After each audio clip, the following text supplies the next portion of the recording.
standby mengikuti kita kemanapun kita pergi dan akan mencatat apapun yang kita lakukan. Dalilnya Quran surah Qaf ayat 18. Jadi ada satu surah di dalam Al-Quran namanya satu huruf hijaiyah, Qaf. Ada lagi Shad, ada yang dua huruf. Yang dua huruf Yasin, Toha, ya dan seterusnya. Nah ini ada surah namanya Qaf. Allah Subhanahu wa taala berfirman, A'udzu billahi minasyaitonir rajim. Bismillahirrahmanirrahim. Ma yalfidhu min qaulin illa ladaihi raqibun 'atid. Kata Allah, tidak satupun kalimat yang keluar dari lisan kalian, dari lidah kalian, kecuali ada dua malaikat di kiri kanan yang akan mencatatnya. Kalimatnya baik, raqib. Kalimatnya tidak baik, 'atid. Dan kita ini Bu, sebenarnya sekarang sedang menulis buku kita. Buku kita sendiri. Kapan kita akan mempresentasikan buku kita? Kelak hari kiamat. Apakah buku kita akan menjadi buku bestseller atau sebaliknya buku kita menjadi buku yang terbaik, yang terburuk? Nah itu tergantung kita. Malaikat yang ada di kiri dan kanan kita ini akan selalu menjadi sekretaris kita. Dia akan menulis semua yang kita lakukan, jangankan perbuatan, ucapan aja dia tulis. Ya. Malaikat apa tadi? Raqib, Atid. Nah, ini dua malaikat yang senantiasa standby.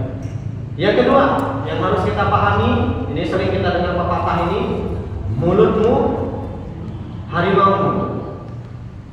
Harimau itu binatang yang berbahaya. Kalau dilepas dia akan menerkam orang. Dia termasuk binatang yang liar. Secara hukum fikih tidak boleh dimakan. Ya, karena dia punya taring dan dia juga binatang buas. Jadi binatang-binatang buas itu nggak boleh dimakan. Buaya nggak boleh dimakan. Ular nggak boleh dimakan. Ya, kalau elang nggak boleh juga, karena dia binatang buas. Nah, harimau ini adalah binatang yang sangat berbahaya. Orang sering mengumpamakan lisan kita, mulut kita itu seperti harimau. Mulutmu harimaumu. Artinya pepatah ini menunjukkan betapa berbahayanya mulut. Kalau mulut yang tidak terjaga, siap-siap mulut itu akan membuat kita pada akhirnya celaka, binasa.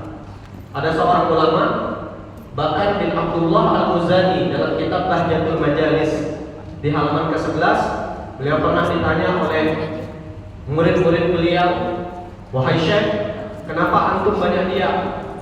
Beliau menjawab, "Karena lisanku adalah harimau."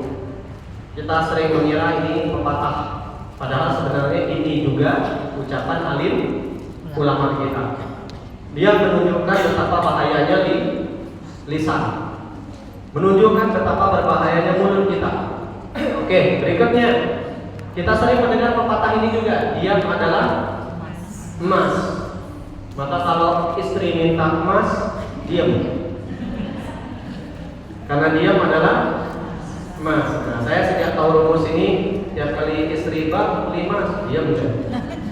Sebenarnya kenapa abang diam? Karena diam adalah.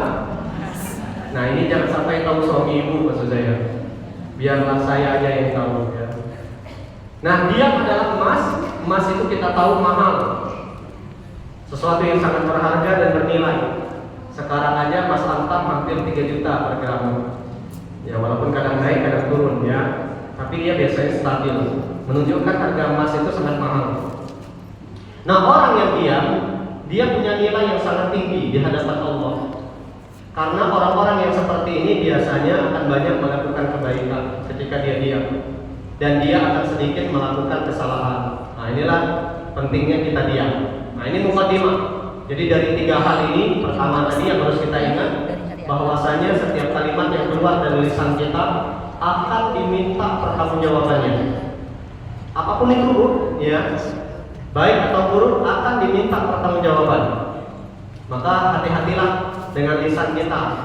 Kalau nanti kita nauzubillah misalkan membicarakan aib orang, memfitnah orang, apalagi mengadu domba orang dengan lisan kita, nah siap-siap nanti hari kiamat orang yang seperti ini berat penghitungan amalnya.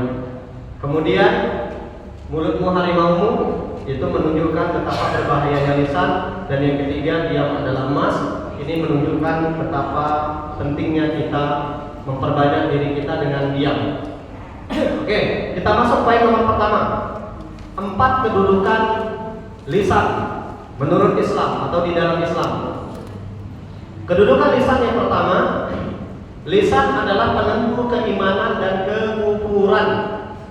Berapa banyak orang gara-gara satu ucapan beriman dia, dan berapa banyak orang gara-gara satu ucapan murtad dia, kufur dia. Yang kedua, lisan adalah penentu kemuliaan atau kebinasaan. Kalau kalimat yang kita ucapkan itu adalah kalimat kebaikan yang Allah ridho, mulia kita. Tapi hati-hati, kalau kalimat yang kita ucapkan itu Allah murka, neraka tempat kita. Maka materi sore hari ini memang agak membuat kita kededep dikit. Yang ketiga, lisan adalah penentu keselamatan atau kecelakaan. Seseorang bisa selamat gara-gara lisannya, pun sebaliknya tidak sedikit seseorang akan celaka. Mana buktinya? Kemarin, beberapa bulan yang lalu, kita mendengar ada ucapan dari anggota DPR RI yang dia menyakiti rakyat Indonesia. Apa yang terjadi? Rumahnya dijarah. Ya, udah tahu semua kita ya. Ada beberapa artis yang juga anggota DPR menyinggung kita. Bukan kita, orang Jakarta kalian. Akhirnya rumahnya dijarah, dihancurkan. Nah, inilah bahayanya. Kalau orang-orang yang tak menjaga lisan, bisa celaka dia. Tapi kalau kita pandai menjaga lisan kita, insya Allah selamat kita. Yang terakhir, kedudukan lisan yang nggak boleh kita anggap remeh. Mudah-mudahan dengan kita menyadari ini, pulang dari kajian ini, pikir 2-3 kali kita tidak ngomong sebasi. Lisan kita penentu kebaikan atau keburukan. Jadi baik buruknya seseorang itu tergantung lisannya. Bahkan Bu, kita pacak menilai orang baik apa tidak, tengok deh kalimat yang keluar dari lisan dia. Lihat aja cara dia ngomong. Dari situ kita pacak menilai. Ibu ini baik apa tidak, bapak ini baik apa tidak. Tengok deh caranya ngomong, lihat aja kalimat yang keluar dari lisannya. Sesederhana itu. Oke, kita masuk yang pertama. Kedudukan lisan yang nggak boleh kita anggap remeh. Lisan penentu keimanan atau kekufuran. Mana buktinya? Kita pengen bukti kan? Ibu-ibu tahu 2 kalimat syahadat? Tahu? Apa bunyinya? Asyhadu an la ilaha illallah wa asyhadu anna. Oke, apa arti asyhadu an la ilaha illallah? Saya bersaksi bahwasanya tiada Tuhan yang tiada Tuhan selain Allah, atau tiada Tuhan yang berhak disembah? Yang mana nih? Saya bersaksi bahwasanya tiada Tuhan yang berhak disembah kecuali Allah, bukan selain Allah, kecuali Allah.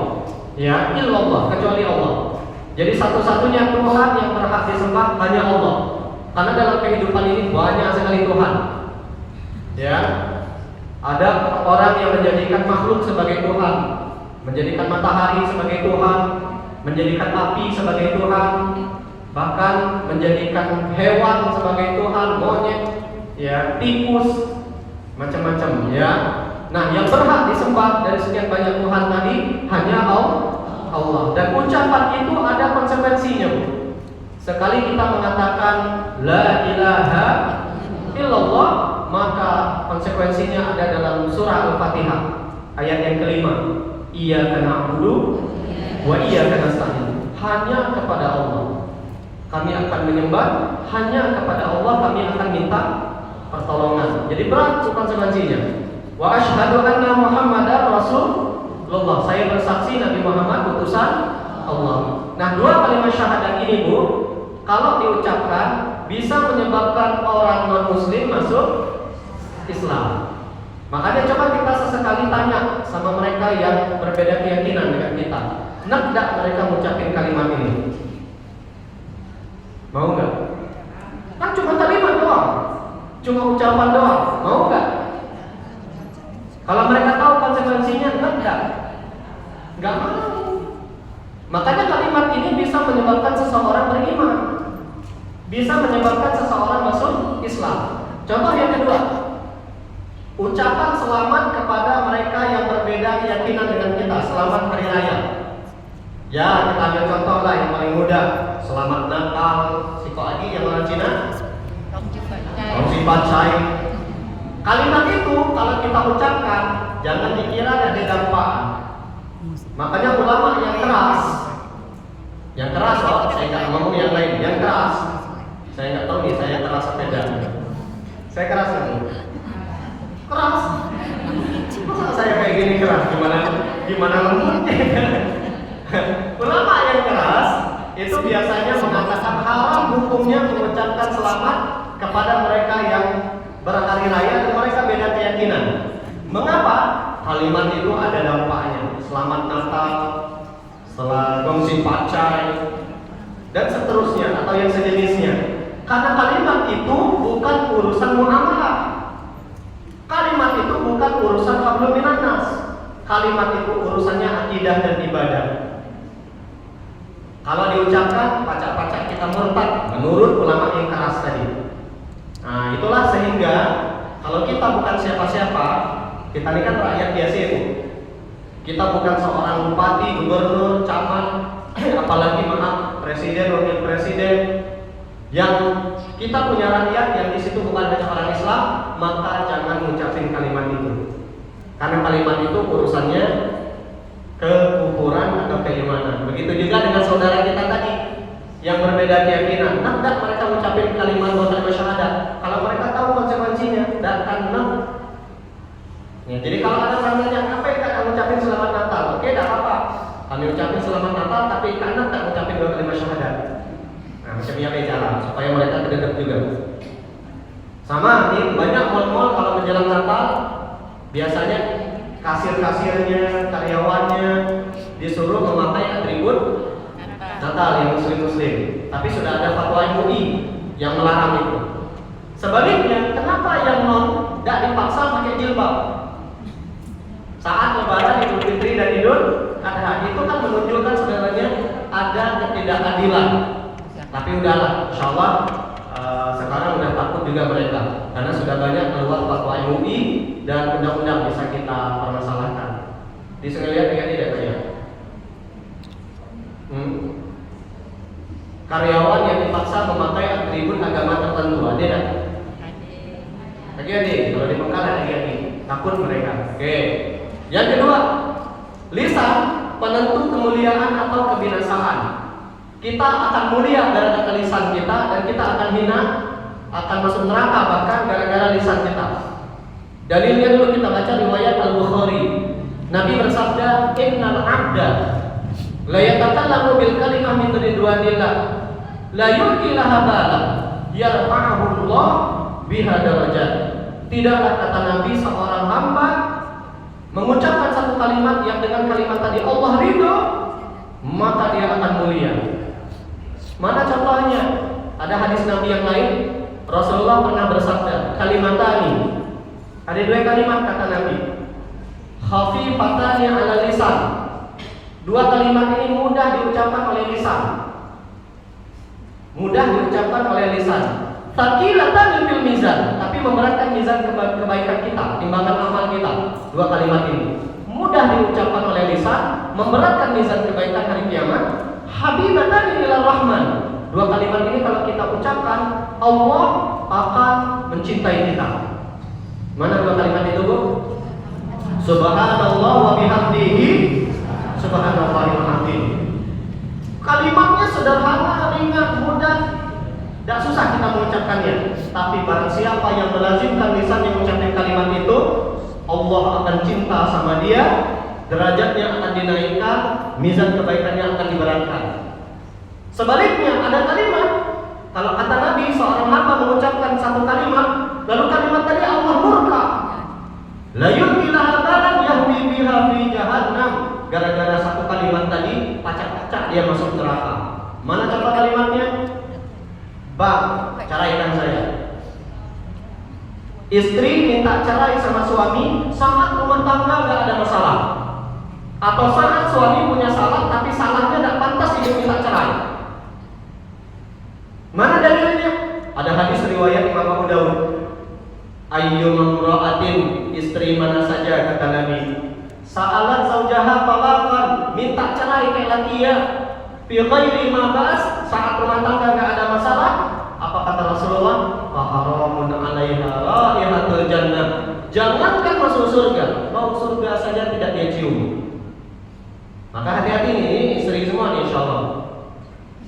Minta cerai kayak laki saat suami enggak punya masalah, saat rumah tangga enggak ada masalah, atau punya masalah tapi nggak pantas ibu minta cerai. Wanita dan istri yang macam ya, jangankan masuk surga,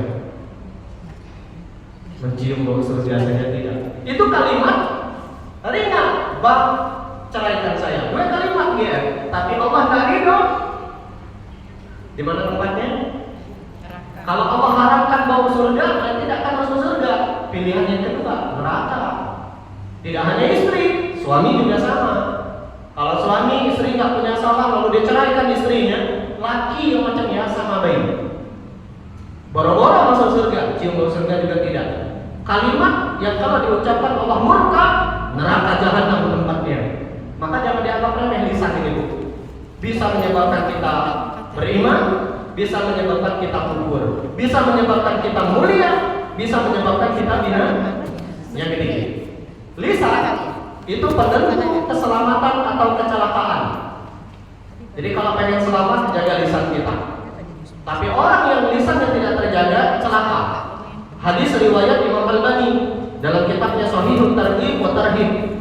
Nomor hadisnya 2866. Rasulullah SAW bersabda, "Innaka lan tazala salima." Kalian kata Nabi akan senantiasa selamat masa kata selagi kalian diam. Jadi kalau kita pengen selamat, diam. Kenapa? Fa idza takallamta, karena kalau kita ngomong, dua kemungkinan kata Nabi, kutiba laka aw alaika. Kalau kalimatnya baik, beruntung. Tapi kalau kalimatnya tidak baik, celaka kita.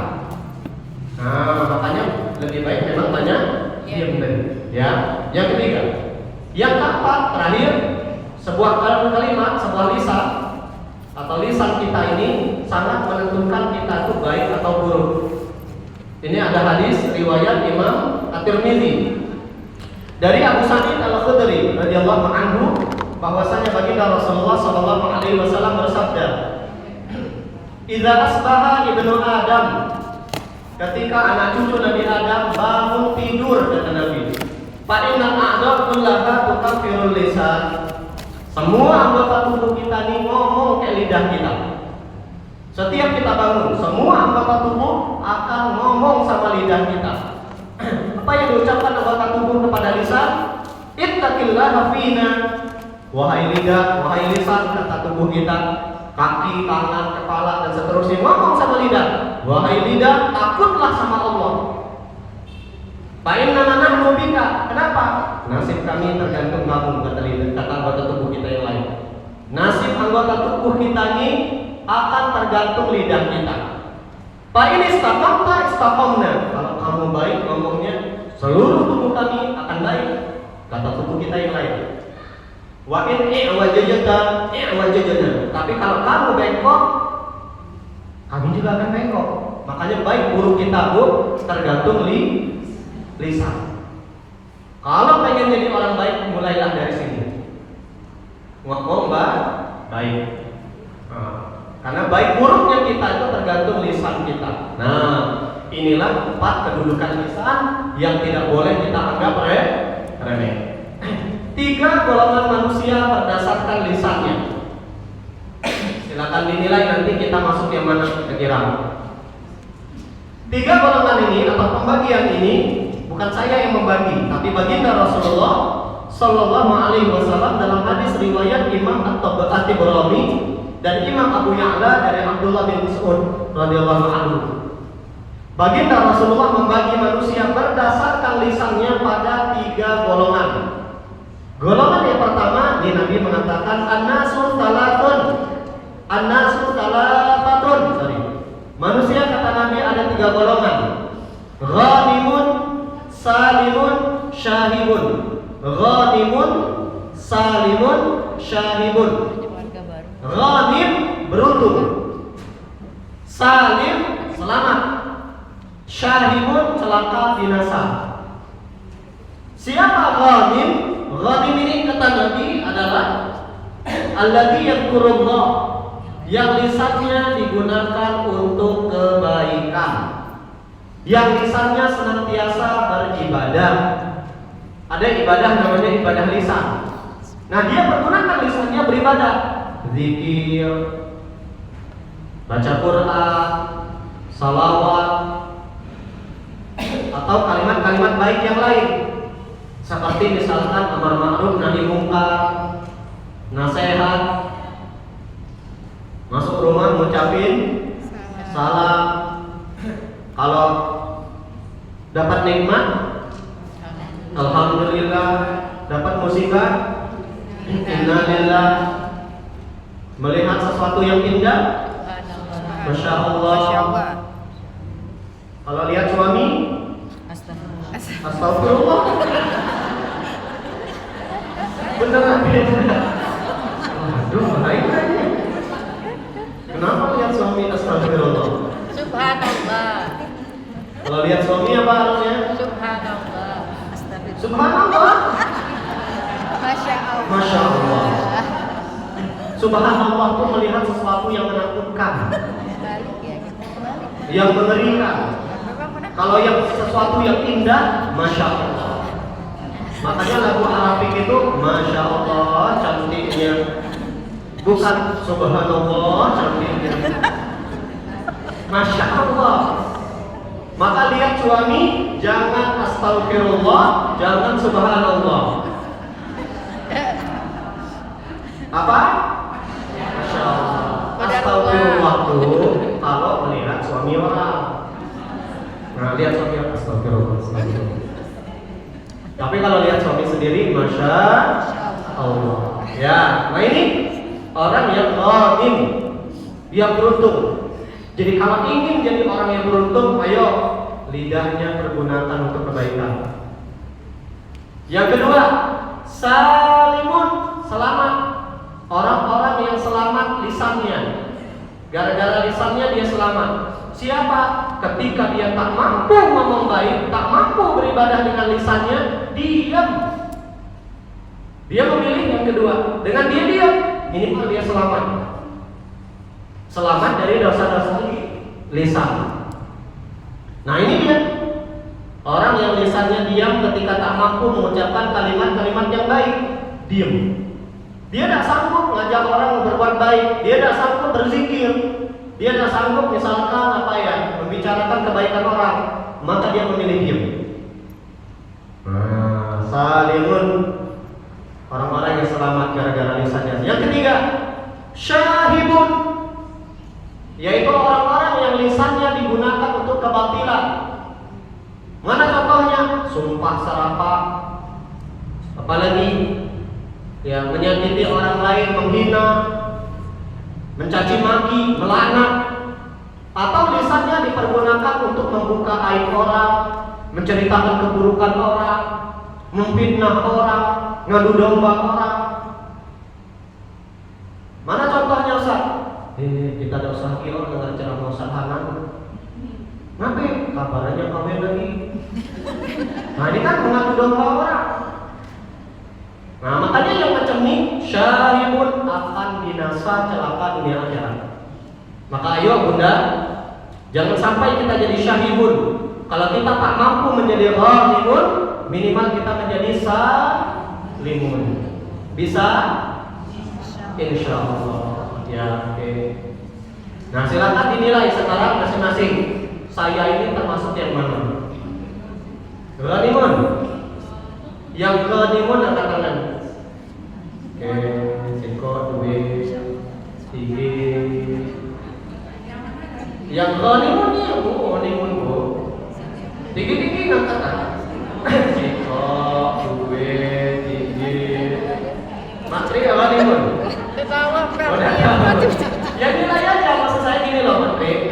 Kita ini kalau ngomong Yang tahu kita ngomong baik kita orang. Orang. Kalau kita menilai kita baik kan? Baik. Kalau orang menilai kita baik kan? Baik.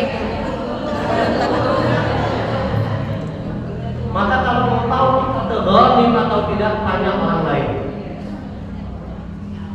Coba tanya kawan sebelahnya, saya ini zalim. Baik, Pak. Coba tanya. Atau oke, kalau susah, tanya suami pulang dari sini. Pak, saya nih ngomongnya baik gak ke abang? Bu, Ya. kalau sama suami ngomongnya baik gak? Baik. Baik. Kadang-kadang berarti salibun. Ya, atau bisa jadi kadang celaka, kadang beruntung. Tergantung mood ya, Bu. Oh, kalau mood tengah bagus, zalim. Tapi kalau tengah kesel kayak lagi, zalim. Memang tuh yang mengajar di sini itu. Oke. Masya Allah ya. Mudah-mudahan kita zalim. Amin. Oke, berikutnya perbedaan lisan orang beriman dengan lisan orang munafik. Ini dijelaskan oleh Nabi dalam hadis yang diriwayatkan secara marfu di dalam kitab judulnya Mizanul Hikmah. Di dalam kitab ini ada hadis yang dikutip secara marfu, riwayatannya diangkat langsung ke Rasulullah. Oke. Apa kata Rasulullah? Inna lisanal mu'min wara'a qalbi. Lisan orang beriman, kata Nabi, di belakang hatinya. Lisan orang beriman di belakang hatinya. Bagaimana maksudnya? Fa'idza arada ayatakallama bi syai'in tadabbarahu bi qalbi, tsumma amdahu bi lisani. Maksudnya, kalau lisan di depan, di belakang hati, hati dulu baru lisan.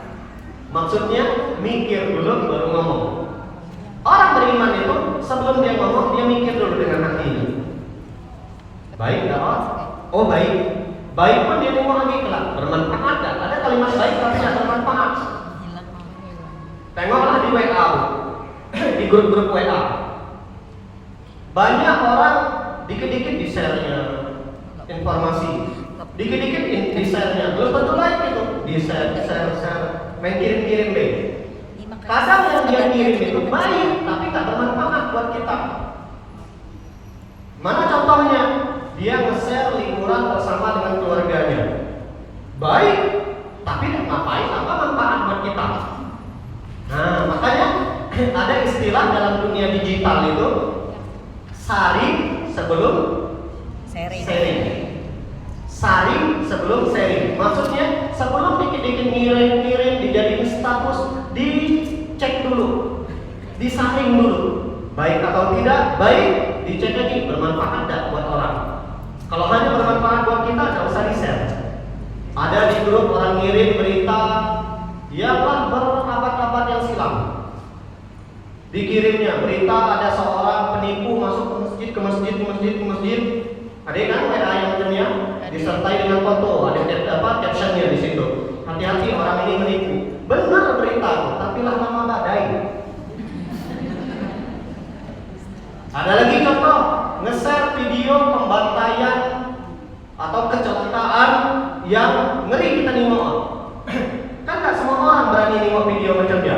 Baik, tapi belum tentu bermanfaat. Nah, orang beriman mikir dulu baru ngomong. Jangan pernah mengaku beriman kalau ngomong dulu baru mikir. Sebaliknya kata Nabi, wa inna lisanal munafik, lisan orang-orang munafik itu amama qalbi, di depan hatinya. Ngomong dulu baru mikir. Saya mau tanya, ibu kalau di rumah kita lagi ngomong sama suami, mikir dulu baru ngomong atau ngomong dulu baru mikir? Spontan. Lagi-lagi tergantung mood. Bahaya juga nih mood ya.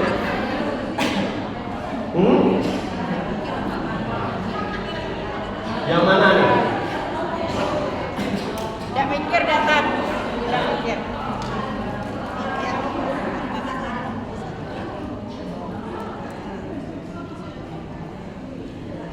Oke. Jadi intinya juga Kalau mau jadi orang beriman, mikir dulu baru ngomong. Jangan ngomong dulu baru mikir. Deal? Deal. 4 jenis ucapan yang diucapkan manusia. Ini dia. Ucapan yang pertama, ada ucapan yang berbahaya jika diucapkan. Ucapan yang berbahaya jika diucapkan. Yang kedua, ada ucapan yang ada bahaya, ada manfaat. Bahaya ada, manfaat juga ada. Yang kedua. Yang ketiga, ucapan yang tidak berbahaya, tidak bermanfaat. Bahaya ada, manfaat juga ada. Yang ketiga, ucapan yang ada manfaat kalau diucapkan. Jadi ada 4 jenis ucapan kita. Kita masuk yang pertama, ucapan yang bahaya kalau diucapkan. Mana contohnya? Tadi selamat hari raya, bahaya tuh kalau diucapkan. Contoh lagi, minta, bukan minta duit, minta cerai. Nah, itu bahaya diucapkan. Atau kalimat cerai dari suami ke istri, bahaya diucapkan. Nah, ini jenis kalimat yang pertama, ucapan yang berbahaya kalau diucapkan. Contoh lagi, ucapan membicarakan keburukan, kejelekan, dan aib orang, bahaya nggak? Bahaya. Maka ucapan yang seperti itu tidak usah diucapkan, diam. Biarin aja, Pak Tri. Biarin aja, itu jalan sendiri nanti. Ya. Ibu-ibu, ini nanti ada kotak info, dimasukin ya duitnya ya. Dosa apa namanya? Dosa banyak-banyak enggak, penamirannya. Oke, sampai mana tadi? Nih, ucapan yang berbahaya jika diucapkan. Bahaya bagi kita, bahaya bagi orang lain. Rumusnya apa kalau ini? Wajib diam. Yang kedua, ada ucapan yang ada bahaya, ada manfaat. Bahayanya ada, manfaatnya juga ada. Mana contoh ucapannya? Bu? Manfaat ada, bahaya ada. Mana contohnya? Nasihat. Nasihat itu kalau kita ucapkan, manfaat ada, bahaya juga ada. Manfaatnya di mana? Nasihat terkadang menegur orang itu bisa menyebabkan dia sadar. Tapi kalau kita tidak sampaikan nasihat itu dengan cara yang baik, bahaya buat kita. Nah, yang macam ini, kalau kita tak sanggup menyampaikannya dengan cara yang baik, sebaiknya diam. Tuh. Jadi ada bahaya, ada manfaat. Yang ketiga, ucapan yang tidak berbahaya, tidak bermanfaat. Nah, ini ucapan yang sia-sia. Contoh, kayak tadi lah. Sebelum kesini dari kantor atau dari rumah ke masjid ini, kita menceritakan apa yang kita lihat di sepanjang jalan. Diceritain, itu tidak ada bahaya kalau diceritain. Tapi apa manfaat ke kami yang dengar? Nah, itu nggak ada bahaya, nggak ada manfaat. Yang terakhir, ucapan yang ada manfaatnya kalau diucapkan. Mana contohnya? Kalimat-kalimat baik. Ya, cuma yang macam ini juga hati-hati juga. Kadang kalimat baik yang kita ucapkan itu, kalau niat tidak terjaga, bisa jadi riya. Niat tidak terjaga, bisa jadi sum'ah. Hati yang tidak terjaga, bisa jadi ujub, bisa jadi sombong. Jadi ini pun kalau tak bisa menjaga niat, berbahaya juga.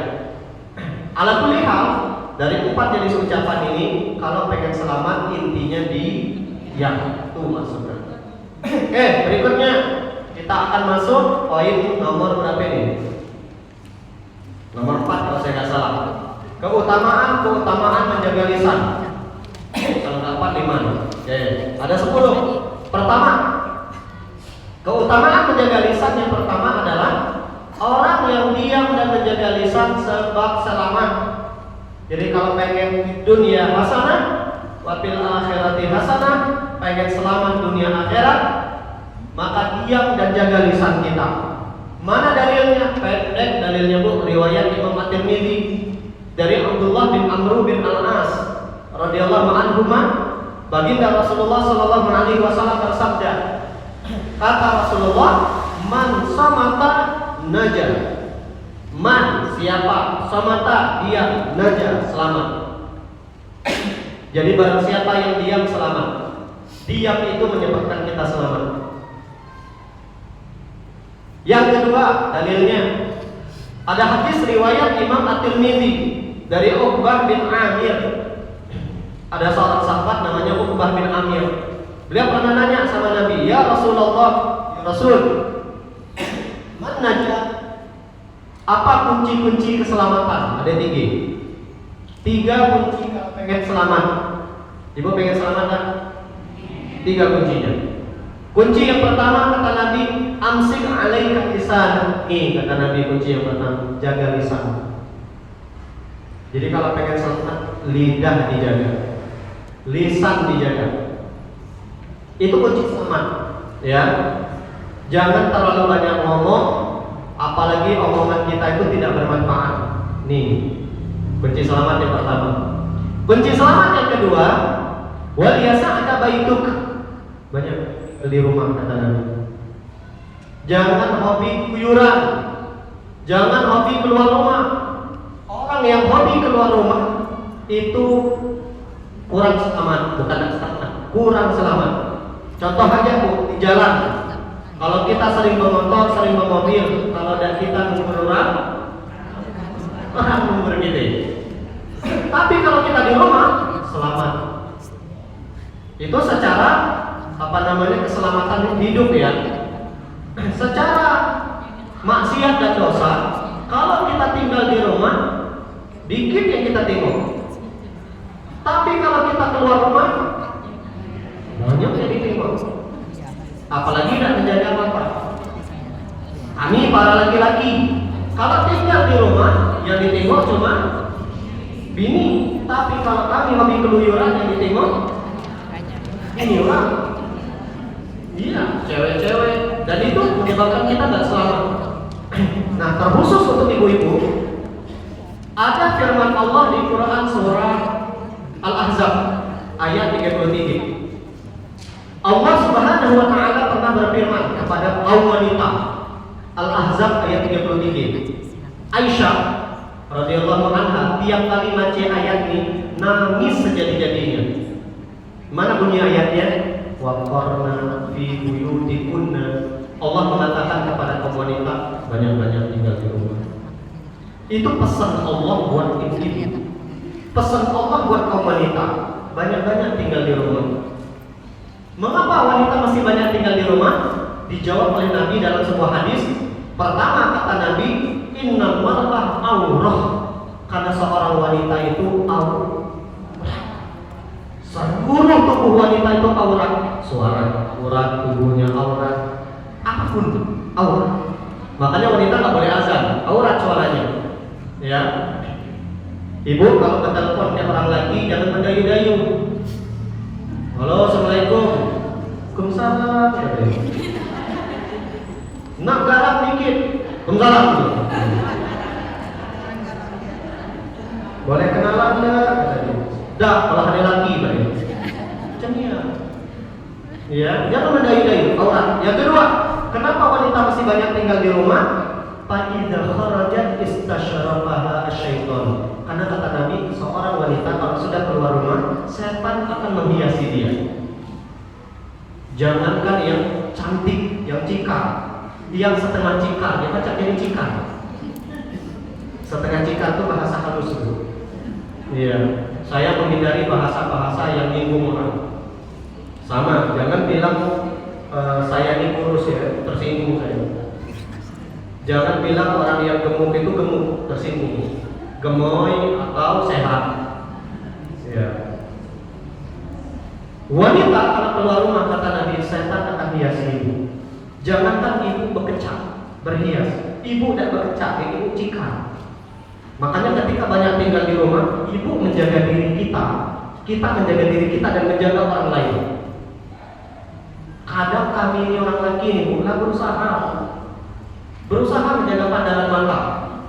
Saya karena kebetulan penyuluh, kan ada dewan kantor kami kan, jadi di kantor itu paling 30%. Saya banyak buat materi malahan di warkop, jadi hobi-hobi.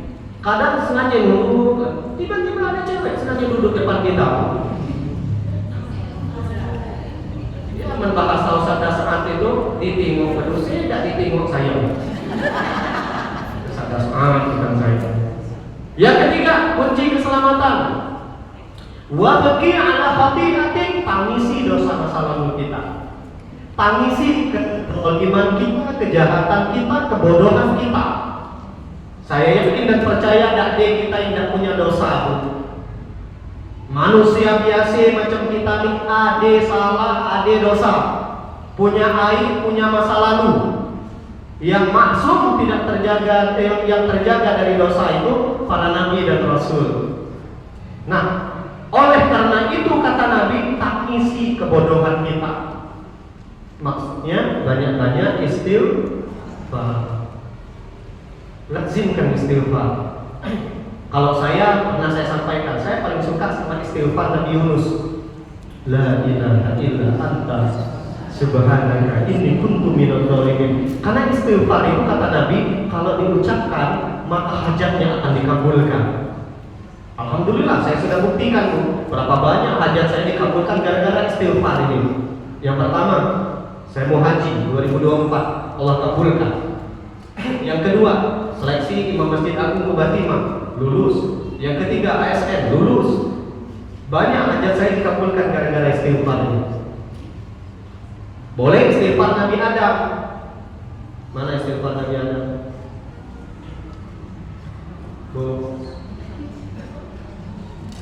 Pulang cepat kita, 5 menit lagi kita pulang, udah tahu.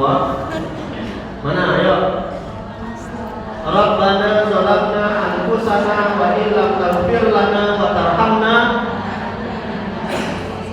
Ini doa yang paling tua diucapkan oleh manusia pertama, Nabi Adam. Jadi ketika beliau dikeluarkan dari surga gara-gara makan buah khuldi, maka beliau meminta ampun sama Allah. Inilah dia istighfarnya. Jadi kalau ada pertanyaan mana doa yang paling tua, Nabi Adam yang mengucapkannya.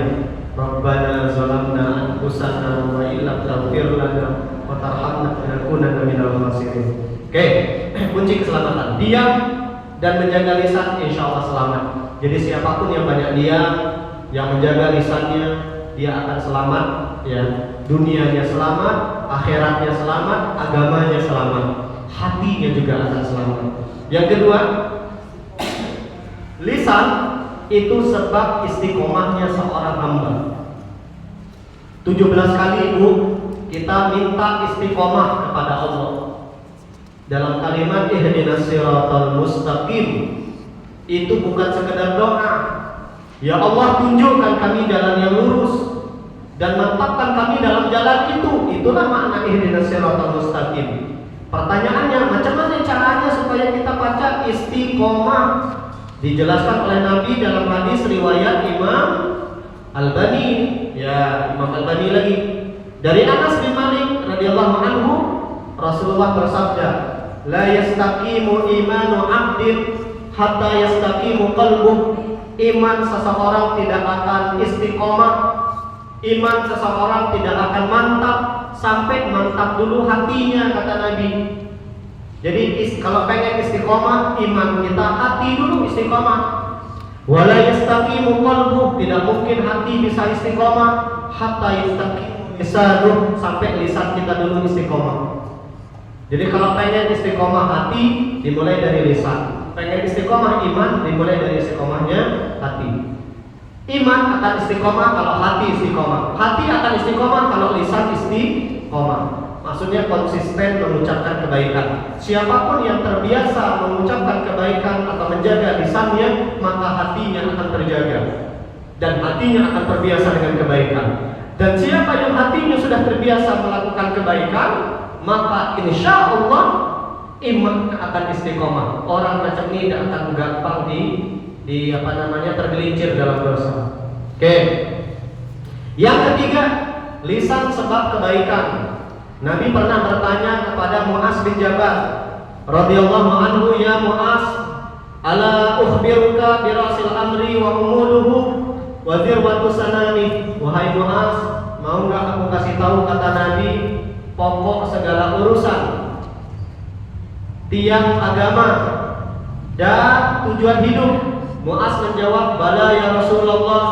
Nabi mengatakan, rasul amri al-Islam, pokok segala urusan itu adalah Islam.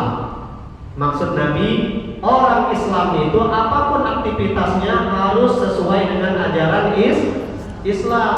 Bekerja dengan cara Islam, berpolitik politik Islam, berumah tangga dengan cara Islam, bukan semaunya kita. Itulah puncak segala kebaikan, pokok segala kebaikan. Apa tiang agama? Tiang agama kata Nabi, sholat. Orang kalau tidak sholat hancur agamanya. Kita yang sholat aja kadang lebih banyak tidak kenal, apalagi tidak sembahyang. Dan yang ketiga, tujuan hidup kita adalah jihad, mati syahid. Lalu Nabi nanya lagi sama Mu'az, ala ukhbiruka bimalakin dzalika kulli. Mau enggak, kata Mu'az, kata Nabi, ya Mu'az, aku kasih tahu kunci dari segala kebaikan tadi. Nabi Mu'az menjawab, bala ya Rasulullah. Nabi langsung menunjuk lisannya. Nih, kunci segala kebaikan kata Nabi, kaffi 'alaika lisan, jaga lisan. Jadi kalau pengen jadi orang baik, mulailah dari sini. Tadi saya sampaikan di awal, orang baik itu kita tengok dari ngomong bilang, oh ini orang baik, oh ini tidak baik.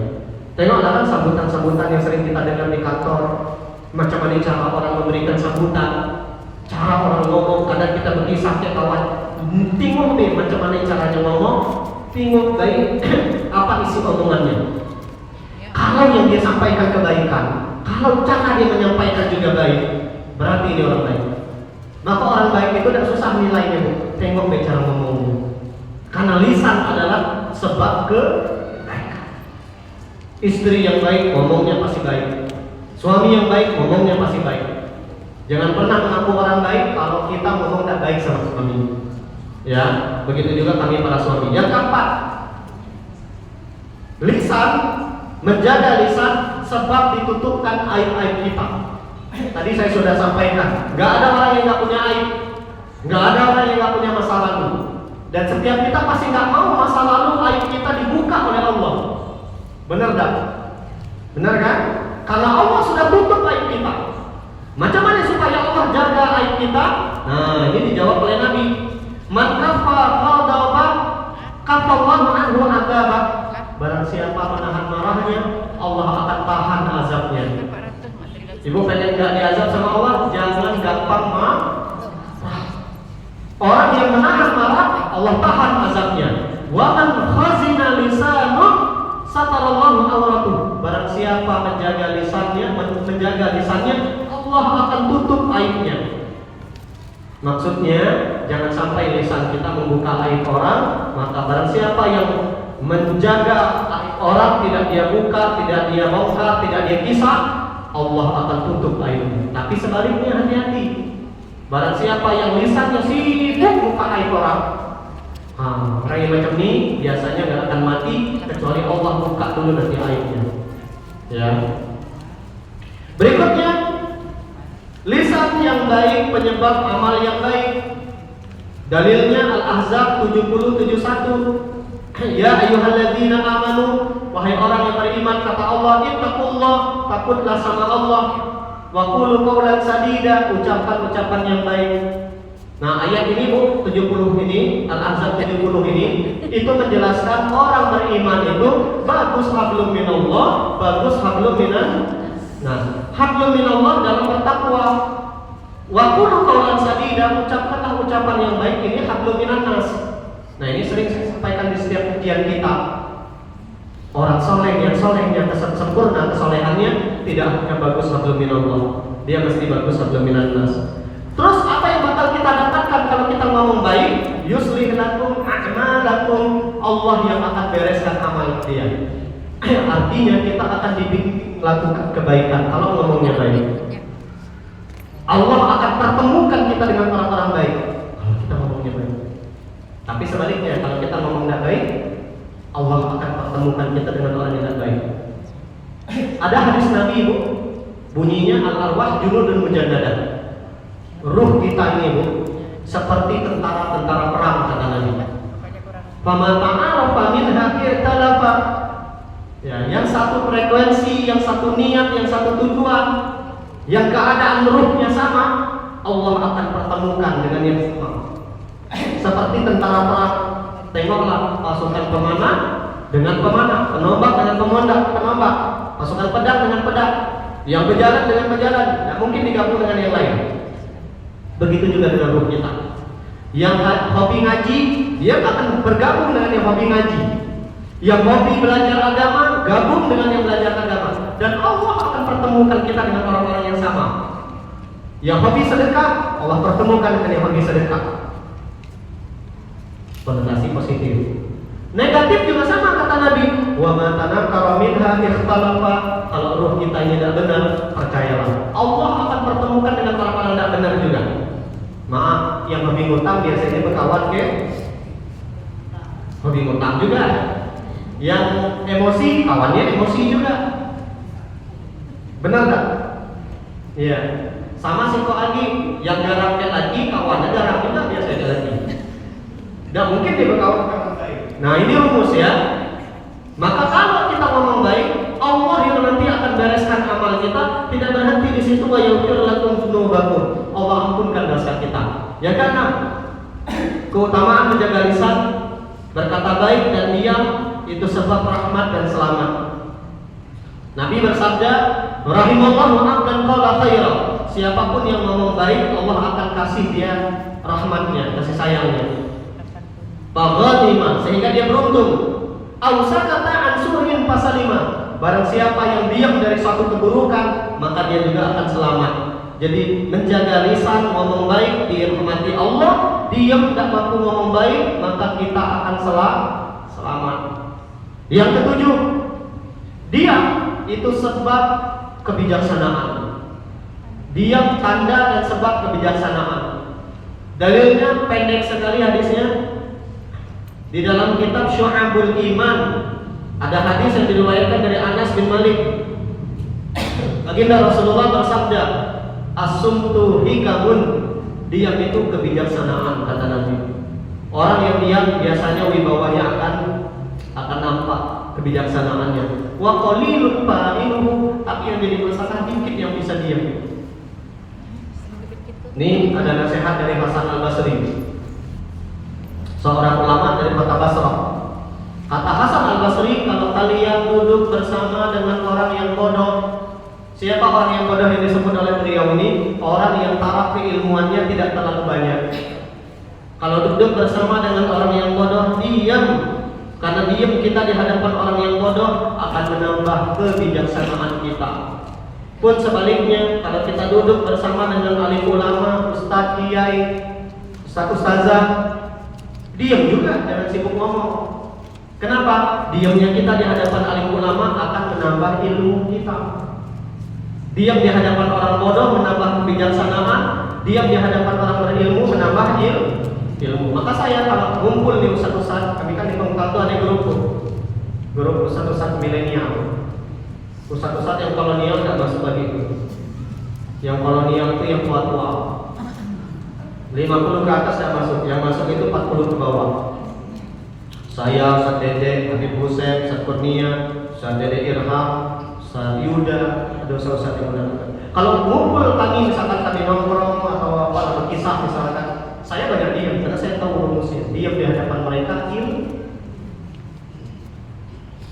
Tapi kalau ngumpul dengan orang yang bukan ustaz, saya diam juga, karena akan menambah kebiasaan kita. Intinya banyak diam, oke.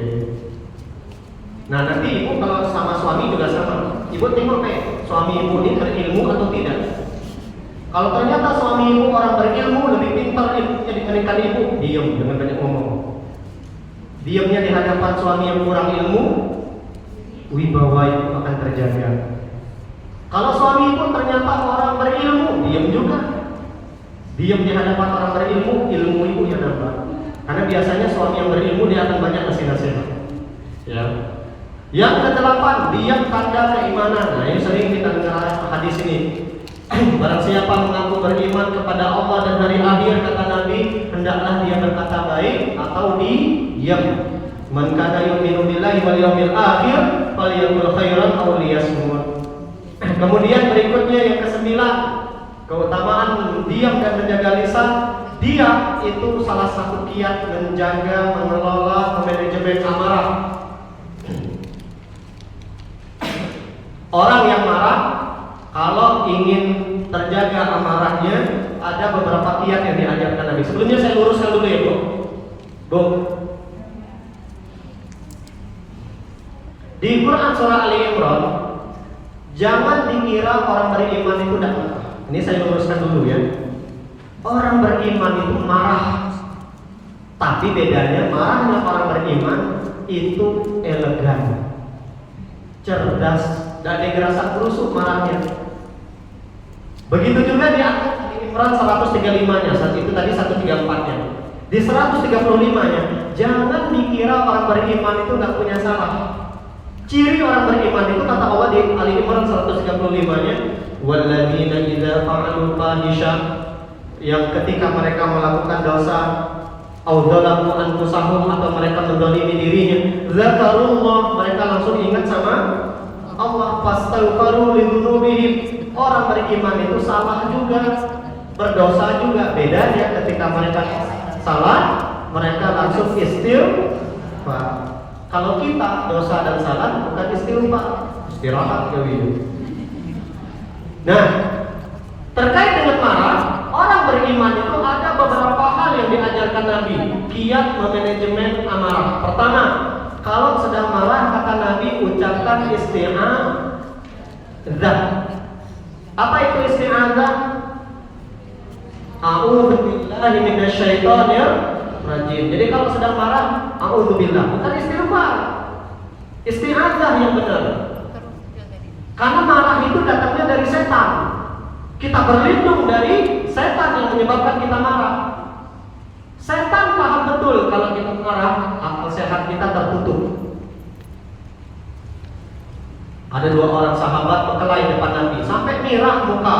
Nabi mengatakan, saya tahu, kata Nabi, satu kalimat yang kalau salah satu dari mereka mengucapkan kalimat ini, hilang marahnya. Sahabat yang lain tanya, apa ya Rasul kalimat itu? A'udzubillahi minasyaitonir.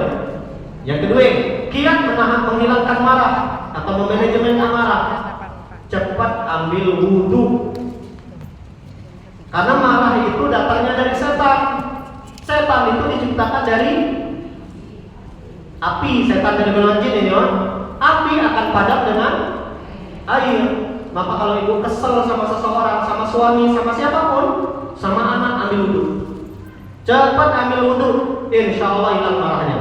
Yang ketiga, kalau ingin hilang marah, yang keempat, yang ketiga dari Nabi, ganti posisi. Tengah berdiri, kata Nabi, jangan berdiri, duduk. Lagi marah lah, baring. Benar, marah juga, tapi lagi marah lah, tidur. Tidur lagi marah, pergi dulu sebentar. Jangan di situ, karena di situ banyak setannya. Nah, ganti posisi. Yang keempat, nih, kiat menahan amarah, meredam amarah. Idza ghadiba ahadukum falyaskut, diam. Jangan banyak ngomong kalau tengah marah. Ngomongnya pasti tidak akan baik. Orang yang sedang marah itu ngomongnya tidak akan baik. Inilah pesan Ali kepada kita. Jangan pernah mengambil keputusan saat sedang marah. Keputusan saat sedang marah itu pasti tidak akan baik. Karena emosi bermain, bukan akal. Perasaan yang menguasai, bukan ilmu. Kalau sedang marah, diam. Jangan ambil keputusan apapun. Sekesal-kesal kita sama orang, diam. Dan jangan pernah berjanji kalau tengah bahagia. Itu pesan Ali. Kalau sedang bahagia, sedang senang, jangan berjanji. Karena kalau hilang kesenangannya, lupa kita kayak janji. Mana buktinya? Banyak bupati, wali kota, gubernur, presiden, waktu jadi nyalon kan, kalau saya jadi wali kota, kalau saya jadi bupati, kalau saya akan begini. Tengok sekarang. Kalau ada orang Bangka, ngerape,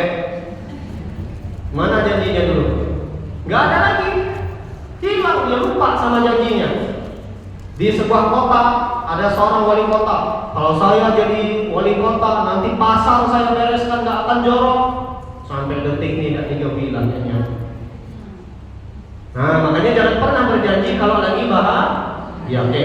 Yang terakhir, diam dan menjaga lisan. Orang yang diam dan menjaga lisan dijamin akan masuk surga. Mana dalilnya? Riwayat Imam Bukhari dari Sahal bin Sa'ad.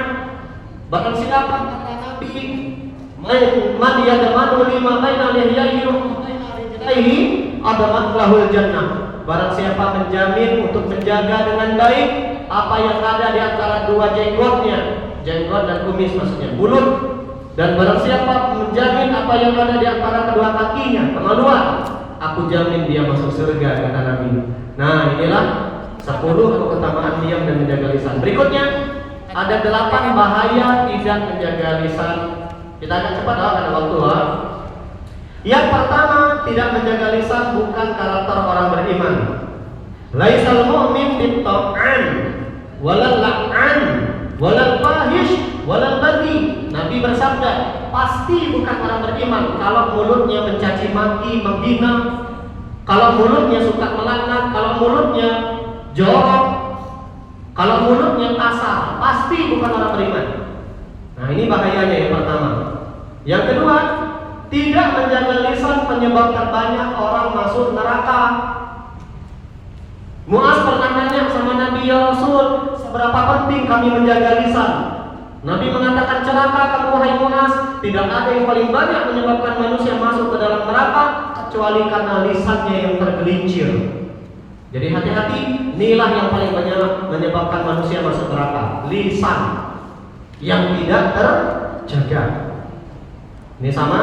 Kemudian yang ketiga, lisan sesuatu yang paling Nabi khawatirkan dari kita. Datang seorang sahabat namanya Sufyan bin Abdullah Al-Thaqafi, ya Rasul, apa yang engkau paling khawatirkan dari saya? Nabi langsung menunjuk ke lisannya. Nih kata Nabi, yang saya paling takutkan dari kamu dan orang-orang. Nih, lisan yang tidak terjaga. Yang keempat, tidak menjaga lisan, ujung-ujungnya kita akan minta maaf.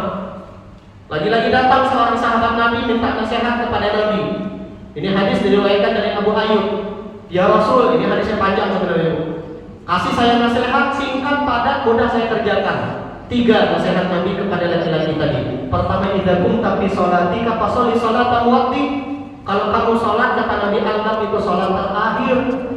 Supaya apa? Khusyuk sholatnya. Anggap setelah kita salam kanan, salam kiri, malaikat nyambut nyawa kita. Akhirnya kita memberikan persembahan yang terbaik. Yang kedua, wala takallam bi kalamin ta'tadiru minhu. Jangan pernah mengucapkan kalimat yang ujung-ujungnya kita minta maaf. Tengok kemarin Al-Maidah 51, ujung-ujungnya minta maaf. Ada juga kasus seorang penyanyi badan kecil yang lagunya sakitnya tuh di sini, cita-cita tak. Nah, itu juga sama, menghina suatu suku, ujung-ujungnya minta maaf.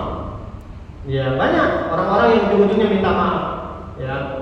Kemudian yang ketiga, pesan Nabi kepada laki-laki tadi, wa ajmil qiyas amma atau mimma fi aidin nas. Jangan pernah berharap pada manusia. Gantungkan harapan pada Allah. Kenapa? Manusia sering mengecewakan kita. Allah tak pernah mengecewakan kita. Yang kelima, banyak ngomong, banyak salah. Man katsara kalamuhu katsara saqatuhu. Umar, bukan hadis ya. Barang siapa banyak ngomong, banyak salah, kata Umar. Wa man katsara saqatuhu katsara dzunubuh. Banyak salah, banyak dosa. Barang siapa banyak dosa, wa man katsara dzunubuh kana tinnar aulabi. Banyak dosa neraka tempatnya. Banyak ngomong, banyak salah. Banyak salah, banyak dosa. Banyak dosa tempatnya neraka. Maka lebih aman kalau kita diam. Yang keenam, banyak bicara itu salah satu pintu setan. Ini ada ucapan ulama Imam Ibnu Qayyim Al-Jauziyah dalam kitabnya Bada'i' Al-Fawaid di jilid kedua halaman 816 di kitabnya, kata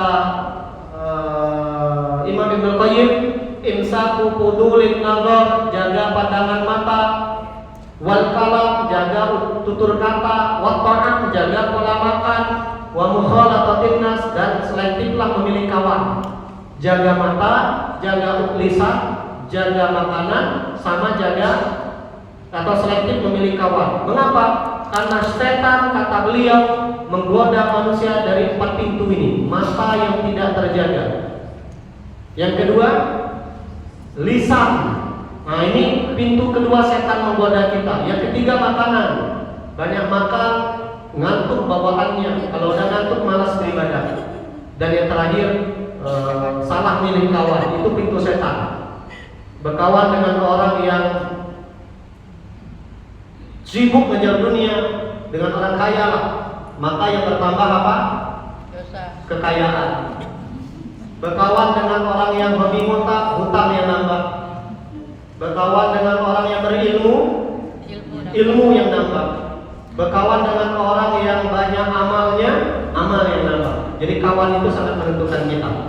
Yang ketujuh, tidak menjaga lisan, diazab dengan azab yang pedih. Apalagi lisan kita itu mendolimi kehormatan orang beriman. An-Nur ayat 19. Innal ladzina yuhibbuna an tashi'al fahisha. Barang siapa lisannya berniat menghancurkan harga diri orang beriman. Fil ladzina amanu lahum adzabun alim. Mereka akan dikasih azab yang pedih dunia akhirat. Nah, misalkan ada orang beriman, lalu kita rusak harga dirinya dengan lisan kita. Kita bongkar aibnya, kita fitnah dia, kita adu domba orang untuk membencinya. Siap-siap, pelakunya akan diazab dengan azab yang pedih. Terakhir, tidak menjaga lisan, maka kita akan bangkrut hari kiamat. Siapapun yang tidak menjaga lisan, nanti hari kiamat kata Nabi, ada orang membawa pahala yang banyak, pahala sholat, pahala puasa, pahala zakat.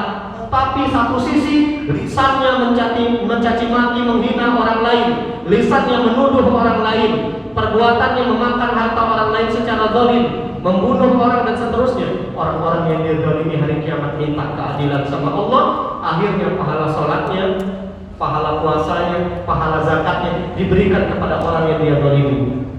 Makanya Bu, kalau ibu diomongin sama orang, tidak usah marah. Ibu sedang dapat pahala gratis. Kita diomongin sama kawan kita, maka pahala sholatnya untuk kita. Kalau dia punya pahala, dia punya pahala Ustaz, dosa kita dipindahkan ke dia. Jadi tidak perlu sedih kita diomongin orang, tidak perlu sedih kita difitnah orang, tidak perlu sedih kita dikata, dihina, dijelek-jelekkan oleh orang. Pahala dia buat kita. Ya, dan perlu kita undang wartawan untuk konferensi pers. Tidak usah habis duit. Yang berikutnya Bu, 10 kiat menjaga lisan. Kalau ingin lisan kita terjaga, yang pertama mikir dulu baru ngomong. Jangan pernah ngomong dulu baru mikir. Jadi sebelum ngomong tengok dulu nih kalimat baik atau tidak, baik pun tengok bermanfaat atau tidak.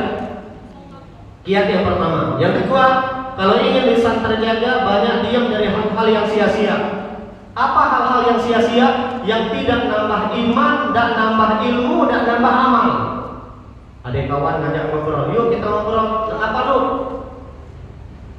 Kalau dia cuma mengisah orang, tidak usah. Nah, diam gitu. Maaf, cari alasan bilang. Maaf, kalau kena sakit perut bilang. Sakit perut benar. Berbohong kebaikan boleh ikut kredit. Daripada kita berdosa, lebih baik sakit perut beneran daripada berdosa. Tapi menpacar dosa sakit perut. Yang kedua, yang ketiga, kalau ingin lisan kita terjaga, biasakan lisan kita berzikir. Orang yang lisannya terbiasa berzikir, ngomong baik, terbiasa baca Quran, tidak mungkin ngomongnya jelek. Orang yang lisannya terbiasa membaca kalamullah, tidak mungkin sibuk dengan aib orang. Kalau ada orang yang masih sibuk mencemooh, berarti ada yang salah dari niat dia membaca. Nah, nih, kalau sudah terpenuhi lisan kita dengan yang baik, tidak diruang lagi. Kalau tersebut kalimat yang baik itu lain asam mulut kita. Kalau mulut sudah terbiasa ngomong baik, terucap kalimatnya tidak pantas, kok kayak merasa menyesal kita. Tapi sebaliknya, hati-hati. Orang yang mulutnya terbiasa ngomong baik, ngomong tidak baik, terbiasa mulutnya jorok, kasar, ngomong baik itu berat bagi dia. Yang ketiga, yang keempat, pilih teman yang baik tadi. Kalau pengen ngomong baik, cari kawan-kawan yang terbiasa ngomong baik. Yang kelima, latihan menunda merespon sesuatu dengan cepat. Kita nih penyakit kita ini kan cepat direspon. Tengoklah di grup, ada apa langsung kita respon. Jangan dulu, tengok dulu, tunggu dulu nih. Yang terlalu cepat merespon itu yang biasa sering salah. Ini saya punya grup, Bu, kami alumni Mesir di Palembang. Kan ada kasus yang lagi viral itu, inisial Sam itu. Nah, kalau udah tahu nanti tanya lagi yang tahu ini. Dia di grup itu banyak muncul, ada yang nge-share berita-berita tentang beliau, kontroversi, terlalu cepat respon, ujung-ujungnya banyak keluar grup berkelahi. Nah itu contoh, maka tunda, latih menunda untuk tidak cepat merespon sesuatu. Yang kelima, yang keenam, kalau ingin lisan kita terjaga, ingat bahwasanya apapun yang kita ucapkan pasti akan dicatat malaikat. Yang ketujuh, muhasabah, evaluasi terus, introspeksi terus tiap hari sebelum tidur. Hari ini berapa kali saya lisannya menyakiti suami, berapa kali lisan saya menyakiti anak, berapa kali lisan saya ngomongin orang. Evaluasi. Orang yang sering muhasabah insya Allah tahu kekurangan dirinya. Yang ke-8, hindari dosa-dosa lisan. Mana dosa-dosa lisan? Banyak. Nanti di terakhir saya sampaikan. Kemudian yang 9, sering duduk di majelis ilmu macam ini.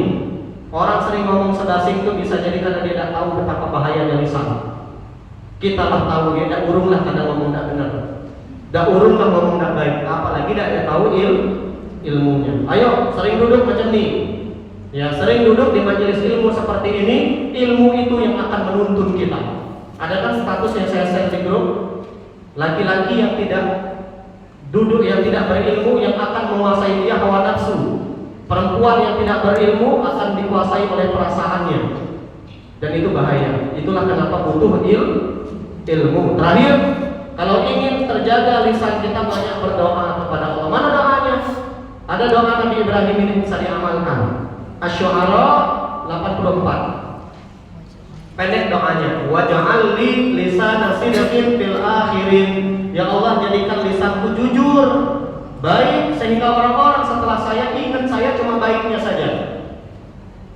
Harimau mati meninggalkan belang, gajah mati meninggalkan apa? Gading. Manusia mati meninggalkan nama. Jadi buat kalau kita mati yang dari kita tuh cuma baik-baiknya saja. Ustaz Jeffrey Al-Bukhari yang kita ingat cuma baiknya. Ustaz Arifin Ilham yang kita ingat cuma baiknya. Jadikan lisan kita yang menyebabkan nama kita baik. Bisa juga dengan doa yang diajarkan oleh Syekh Abdul Fattah Abu Huda. Ya, beliau mengajarkan kita doa, Allahumma ja'al samti fikra wa nutqi dzikra. Ya Allah, jadikan diamku berpikir, ngomongku berzikir, diamku berpikir, ngomongku berzikir. Atau tidak tahu doa ini, boleh dengan doa bahasa Indonesia. Ya Allah, jadikan saya orang yang kalau ngomongnya baik, kalau diam saya berpikir, kalau ngomong saya zikir. Ngomong aja sama Allah lain macam dia. Yang terakhir, yang tadi yang ingin saya sampaikan, dosa-dosa lisan yang harus kita hindari. Ini ada 20 dosa lisan menurut Imam Al-Ghazali. Pertama, ucapan yang tidak berguna, yang tidak menambah iman, ilmu dan amal. Nah, ini dia. Ucapan yang tidak bermanfaat dunia akhirat.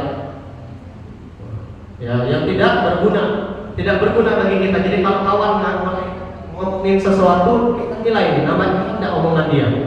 Nambah amal dan nambah ilmu dan kalau tidak ya tinggalin. Karena itu dosa. Yang kedua, lisan yang terlalu banyak bicara tadi, banyak ngomong, banyak salah, banyak dosa. Yang ketiga, berbincang tentang kebatilan, omongan-omongan yang mendatangkan murkanya Allah. Ngomongin tentang cewek, tentang cowok, ngomongin tentang dunia yang pada akhirnya membuat Allah tidak ridho sama kita. Berbantah-bantahan dan berdebat, ini juga hindari dosa lisan. Orang kalau telah berdebat biasanya muncul kedengkian, sakit hati, balas dendam, ya, tak senang, iri dan seterusnya. Yang kelima, ucapan-ucapan permusuhan yang bisa menimbulkan permusuhan. Yang keenam, berlagak fasih. Kalau bahasa kita sok Pintar. pintar, sok intelek, ngomongnya tinggi, tong kosong bunyinya nyaring gitu. Padahal ada apa lah isinya. Nah ini banyak nih. Ucapan keji dan cabul, ini jorok. Lisan yang melaknat, yang suka mencaci maki. Nyanyian dan syair terlarang. Kalau nyanyian yang tidak terlarang boleh. Mana contoh nyanyian yang terlarang? Cinta Satu Malam. Ada lagi lagu Pulang-pulang Berbadan Dua. Nah itu. Tapi kalau mau dengar yang baik, Bidadari Surga, kan bisa menimbulkan rasa cinta pada pasangan. Ada banyak lah lagu selawat dan seterusnya ya. Yang ke-10, bergurau bercanda berlebihan, hindari. Karena orang kalau terlalu banyak tertawa hatinya mati. Kalau hati sudah mati, nasihat tak masuk. Makanya dengar ceramah jangan banyak juga ketawaan.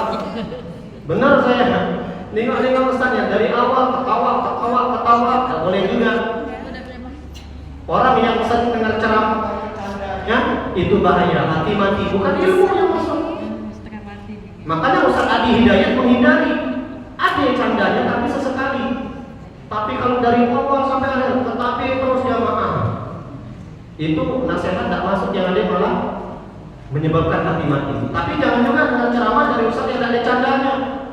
Itu bawaannya benar-benar masuk neraka terus. Tak ada candanya, Ustaznya pun tidak pernah senyum kalau ceramah. Nah, usaha untuk belajar ke Ustaz macam itu. Usahakan cari yang pertengahan. Ilmu dapat, hiburan dapat. Maka saya paling suka Hidayat, Ustaz Bahtiar Nasir, ya, Ustaz Syafiq Riza Basalama, Ustaz Abdul Somad, ilmu dapat, canda dapat. Ya. Ustaz siapa lagi? Zainuddin MZ. Nah, itu kan ilmu dapat, canda dapat. Tapi jangan cari yang canda terus, dosa nyebut nama apa ya. Kemudian yang ke-11, dosa lisan berikutnya meremehkan dan mengejek orang, memandang orang sebelah mata, membuka rahasia dan aib orang, janji-janji dusta dan bohong. Nah, ini hindari. Kecuali kebohongan yang diperbolehkan, yang dulu pernah saya sampaikan. Mendamaikan orang yang ribut boleh. Kebohongan apa lagi yang boleh kita yang diperbolehkan? Berbohong tentang dosa masa lalu kita kepada pasangan. Jangan diceritain. Oh, saya dulu punya mantan sekian, ngomong kayak lagi ya. Gak usah dikisah mantan itu, sakit hatinya dengar. Apalagi orang ini, bang cerita apa mantan bang? Janji ya tidak marah. Setelah dicerita kamu Asli kamu. padahal ngomongnya janji tidak marah gitu. Nah itu aib masa lalu kita. Tidak usah kita ceritakan kepada pasangan. Pun tidak usah dosa masa lalu kita cerita ke orang. Tidak usah. Allah sudah tutup aibnya. Bohong macam dia boleh. Bohong apa lagi yang boleh? Menjaga keharmonisan rumah tangga boleh. Ya. Istri masak ada enak, saya sering pesan sama suami, bohonglah, puji-pujilah masakan istri. Sama si Pak Agi, kalau bini nanya, bang mana kamu pakai dah, boleh jujur. Istri saya itu tiap hari nanya, bang mana kamu dah, sudah saya jelas. Padahal besar luar biasa. Menjaga keharmonisan rumah tangga. Kemudian apa lagi? Dosa lisan berikutnya. Nah, ini janji ya, janji yang bohong. Kalau ini lisan yang bohong, kemudian menggunjing orang lain, ngomongin aib orang. Aisyah Nabi, ya Rasul, bagaimana kalau aib orang itu memang dia lakukan? Itu riba. Kalau dia tidak melakukan, itu fitnah. Dua-dua jadi intinya kata Nabi jangan sibuk ke aib orang. Kita aib. Jangan sampai semut di ujung sana yang ketengok, gajah di depan mata tidak terlihat. Maksudnya sibuk dengan aib orang, aib kita sendiri kita tidak sadar. Apalagi mengadu domba, kayak tadi, nggak usah ikat dengan ceramah. Kabarnya macam ini. Memotivasi orang untuk membenci orang lain. Nggak usah dapat kawan kayak ibu ya. Ini namanya. Orang paling banyak diazab kubur itu dua penyebabnya. Pertama, kencing tidak dibasuh. Yang kedua, suka ngadu domba orang. Jadi hati-hati yang suka ngadu domba. Lisan yang bercabang dua. Bercabang dua itu macam mana? Ketempuh kayak kawan nih ngomong macam nih, ketempuh kayak kawan lain beda pun nih ngomong mana? Ada tak yang macam dia? Ada orang mana nih? Dah di luar tadi ya. Di sini tadi di masjid. Memuji seseorang berlebihan, nah ini tidak boleh juga. Jangan terlalu berlebihan muji orang. Karena pertama, orang yang dipuji bisa sombong. Kata Imam Al-Ghazali, 6 bahaya memuji orang. 4 bahayanya buat kita, 2 bahayanya buat orang yang dipuji. Apa di antara bahaya buat orang yang dipuji? Akan menghadirkan sombong. Bisa merusak amal dia juga. Apa bahayanya buat kita yang memuji? Muji orang atau dia tidak seperti yang kita puji, bohong kita. Wah, bapak ini baik. Muji pejabat, bapak ini baik, padahal kan koruptor misalkan. Nah itu tidak boleh, makanya hindari memuji orang berlebihan, sesekali adalah menuduh orang tanpa bukti. Dan yang terakhir, pertanyaan seputar Allah yang kita nggak punya dasar keilmuan. Jazakumullah, ini yang bisa saya sampaikan. Mudah-mudahan materi hari ini bermanfaat. Doa kepada Allah, mudah-mudahan lisan kita dijaga, ya, dan tentu kita juga berdoa kepada Allah. Kalau ada yang sakit, Allah sembuhkan. Yang punya masalah cepat selesai. Yang tidak ada duit diberi duit ya Allah. Yang belum berangkat haji umrah dipanggil ke Baitullah. Yang belum menikah segera menikah. Kita yang sudah menikah mudah-mudahan rumah tangganya berkah, dan mudah-mudahan kita semua panjang umur dalam ketaatan, istiqomah dalam kebaikan, meninggal dalam keadaan husnul khatimah, dan mudah-mudahan kita masuk surga sekeluarga. Subhanakallahumma wa bihamdika asyhadu an la ilaha illa anta astaghfiruka wa atubu ilaik. Billahi taufiq wal hidayah wa ridha wal inayah.